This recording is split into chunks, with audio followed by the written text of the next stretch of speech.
জীবনের প্রতিটি অধ্যায়ে সমস্যা থাকবে, থাকবে দুশ্চিন্তা। এই পৃথিবীতে এমন কোনো মানুষ নেই যার জীবনে কোনো সমস্যা নেই। আমরা প্রত্যেকেই আমাদের নিজস্ব লড়াইয়ে প্রতিনিয়ত ব্যস্ত। কিন্তু জীবনের সবচেয়ে বড় সত্য হলো, এই লড়াই আমাদের আরও শক্তিশালী করে।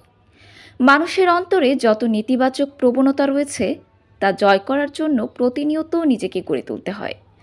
জীবনের পথে হাজারো বাধা আসবেই, কিন্তু সেগুলোর মোকাবেলা করতে হলে প্রয়োজন ইতিবাচক দৃষ্টিভঙ্গি এবং অবিচল মনোভাব। যারা হতাশার মাঝেও আশা খুঁজে পায়, যারা নিজেদের দুর্বলতাকে শক্তিতে পরিণত করতে জানে, তারাই জীবনের প্রতিটি চ্যালেঞ্জের মুখোমুখি হতে পারে। আর এই মানসিক শক্তি ও ইতিবাচকতার ফলেই আসে সত্যিকারের সফলতা। তাই যদি কখনো মনে হয় জীবন খুব কঠিন, যদি মনে হয় দুশ্চিন্তার পাহাড় জমে উঠেছে, তখন নিজেকে স্মরণ করিয়ে দিন, আমি পারবো। আমার ভেতরের শক্তি অদম্য। সফলতা কেবল তাদেরই ধরা দেয় যারা সাহস নিয়ে সবকিছু মোকাবেলা করতে প্রস্তুত। আজ লড়াই করুন, কাল জয়ের গল্প লিখুন। বাঁচুন বিশ্বাস নিয়ে, এগিয়ে চলুন সাহস নিয়ে।